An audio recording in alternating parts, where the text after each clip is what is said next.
नमस्कार दोस्तों, आपका क्राइम कहानी में स्वागत है। दोस्तों, जुर्म की दुनिया में यदि कोई जुर्म करता है तो उस जुर्म का आखिरकार पर्दाफाश होता है। ऐसा ही मामला सामने आया है। दोस्तों, जिस तरह से एक कातिल कत्ल करके और 20 साल तक वो अपनी गिरफ्तारी को छुपाने के लिए उसने जो षड्यंत्र रचा, वो बेहद ही शातिर तरीके से उसने एक षड्यंत्र रचा। उस षड्यंत्र में वो 20 साल तक कामयाब भी रहा। ये बात है 2023 की 28 सितंबर को एक व्यक्ति को जब दिल्ली की पुलिस गिरफ्तार करती है तो उसमें उस व्यक्ति का नाम जब सामने आता है तो फिर उसकी कुंडली खंगाली जाती है।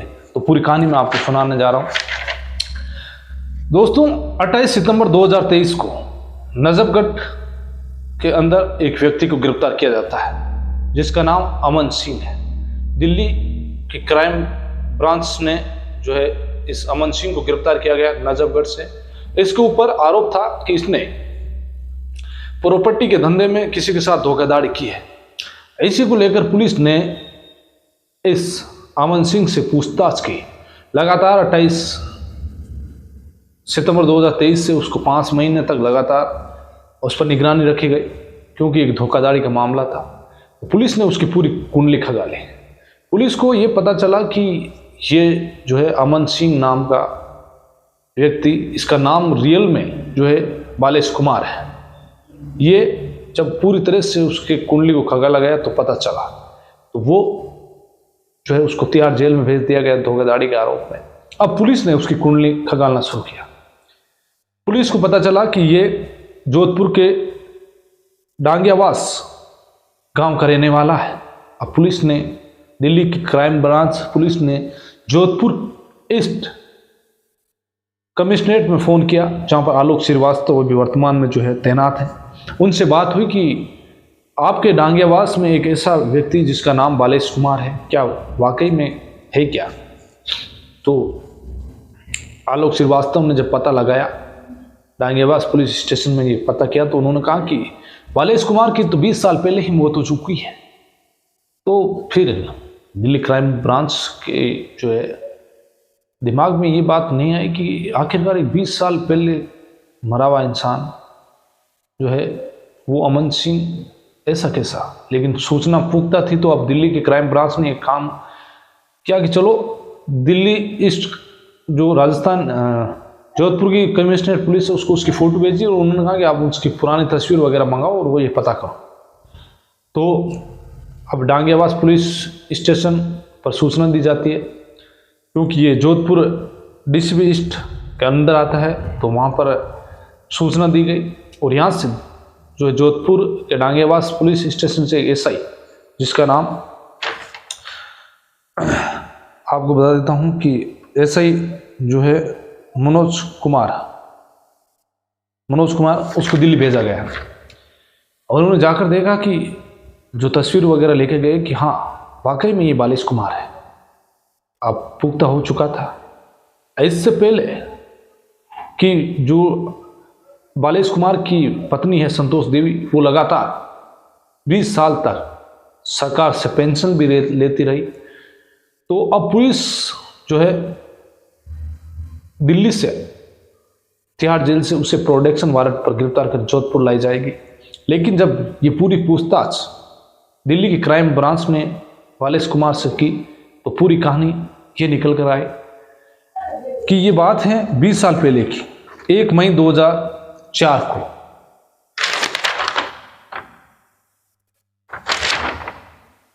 चोरी मैं आपको बता देता हूँ, ये बात है 18 मार्च 2004 की।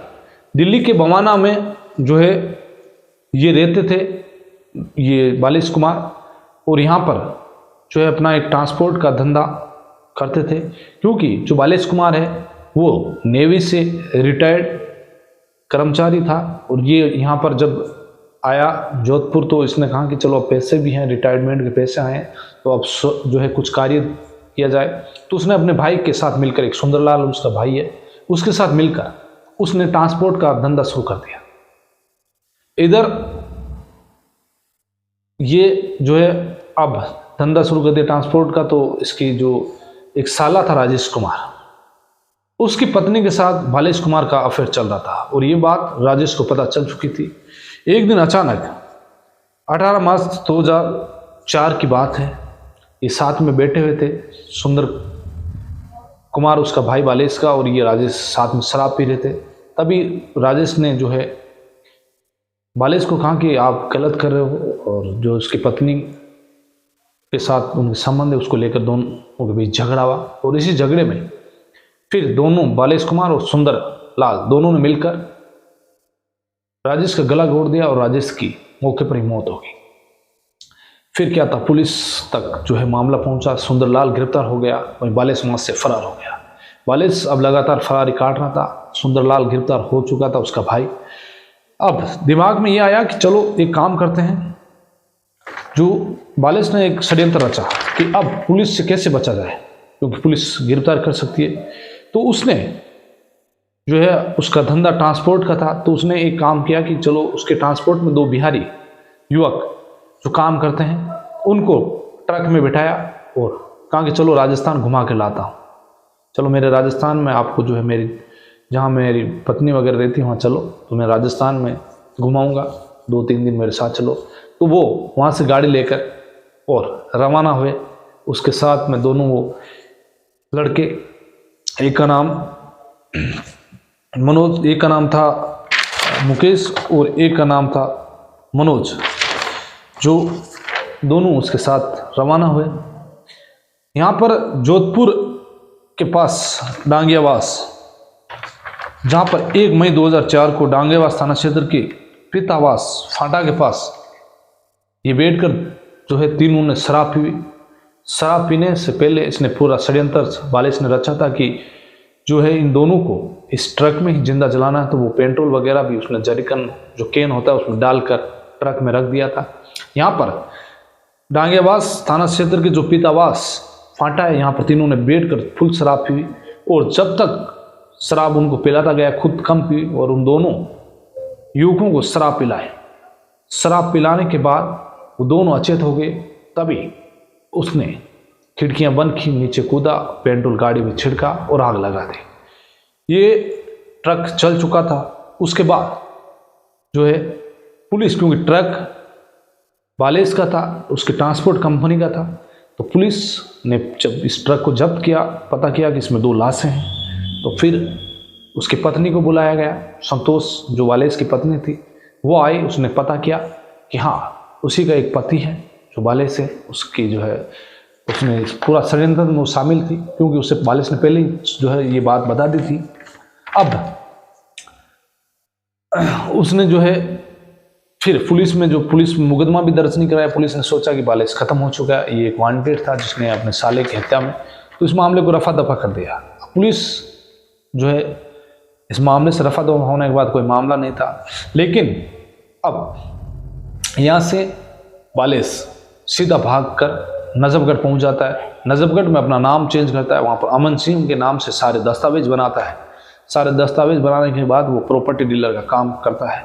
इधर जो है बालेश की पत्नी संतोष, जो उसकी नेवी से जो 25,000 रुपये पेंशन आ रही थी सालाना, वो 20 साल तक उठाती रही। वही उसके 2 बच्चे थे, लेकिन वो कभी कभी पत्नी जो है जोधपुर ये डांगेवास में रहते हैं ये परिवार, और वहाँ से ये पत्नी भी उससे 2-3 महीने में मिलने के लिए पहुँच रही थी। लेकिन जब उसने नजफगढ़ दिल्ली के अंदर ही जब धोखाधड़ी का केस सामने आया, तो 20 साल के बाद में बालेश पुलिस के हत्थे चढ़ा और फिर उसकी पूरी जो है पिछली कुंडली खगाली गई और उसने जो 2 लोगों का हत्यारा, और यानी कुल मिलाकर 3 लोगों का हत्यारा, जिसने अपने आप को मारने के लिए 2 बेचारे बेगुनाह लोगों की हत्या की जिनका कोई गुनाह नहीं था, वो बेचारे विश्वास में आकर और बिहार से उसके साथ में जो है काम कर रहे थे, वो जोधपुर पहुंचे।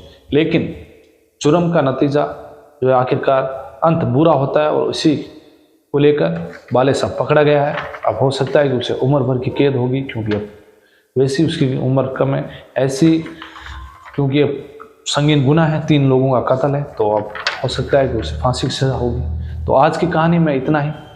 फिर कोई कहानी के साथ आपसे फिर मुलाकात होगी, तब तक के लिए नमस्कार।